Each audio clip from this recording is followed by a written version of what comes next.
Hello, this is your Express Briefing for Wednesday, November 13th. From the San Antonio Express News, I'm Joy Marie Scott. Become a subscriber and read more of these headlines at expressnews.com. The first public hearings in the impeachment inquiry into President Donald Trump begin today. Check expressnews.com for live coverage. The Spurs visit the Timberwolves tonight, beginning a stretch that takes them on the road for 6 of their next 7 games. Expect cloudy skies and a high of 44. Don't worry, it's going to warm up as the week moves on.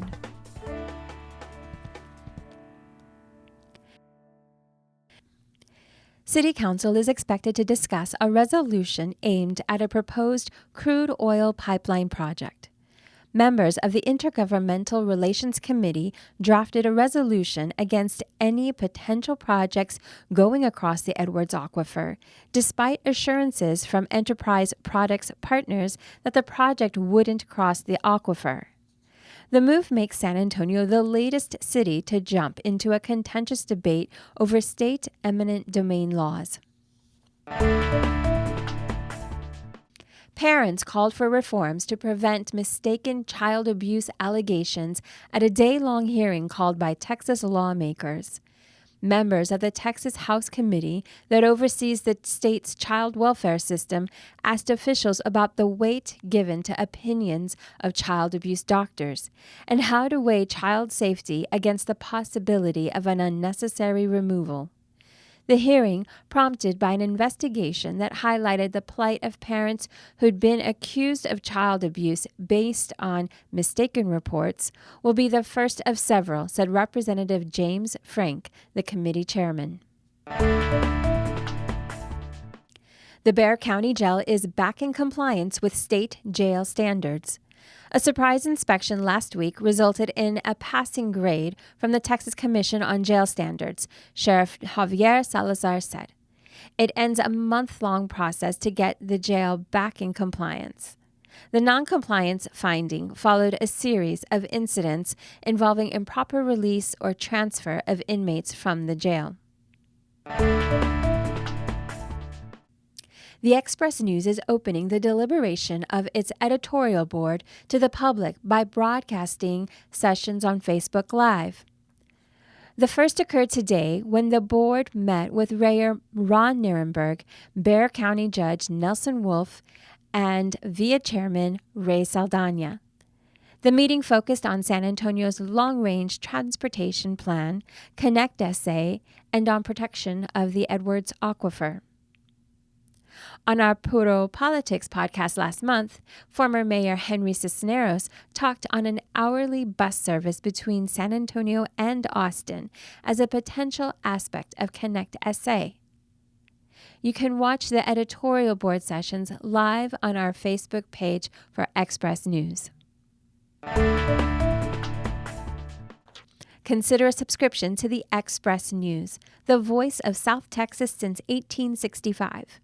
Just 95 cents for the first month, a digital subscription helps support our work covering San Antonio and South Texas. You'll get access to all our stories on expressnews.com. Join us at expressnews.com/subscribe. And another news to know today. HEB wants a lawsuit over its 401 retirement plan dismissed. A Texas hospital patient that a federal report said died unnecessarily is still alive. After a couple rough games, the Spurs believe DeJounte Murray is ready to bounce back. A downtown San Antonio church hosts a Love Thy Neighbor lunch after its First Friday concerts. Northeast Independent School District appointed a Harlandale Independent School District administrator to join its board. The debate over bike lanes on Broadway exposes a bigger fracture at City Hall, and this is the topic of Gilbert Garcia's latest column. President Donald Trump sent more mixed messages as the Supreme Court heard arguments about the administration ending the DACA program. Freshman receiver Zachary Franklin is emerging as a reliable target for UTSA, becoming more outgoing and productive as the season has progressed. The leader of the Texas Child Protection Agency said she was horrified by photos that show children in foster care staying in small cinder blocks rooms at a Hill Country facility. Visit expressnews.com for the full story on all of these headlines and more. And now the fun stuff.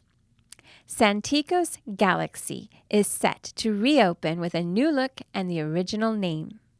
The long-running multiplex on the northeast side was renamed the Rialto Brewhouse in 2003, but it is reverting to its old name and is set to reopen this Friday.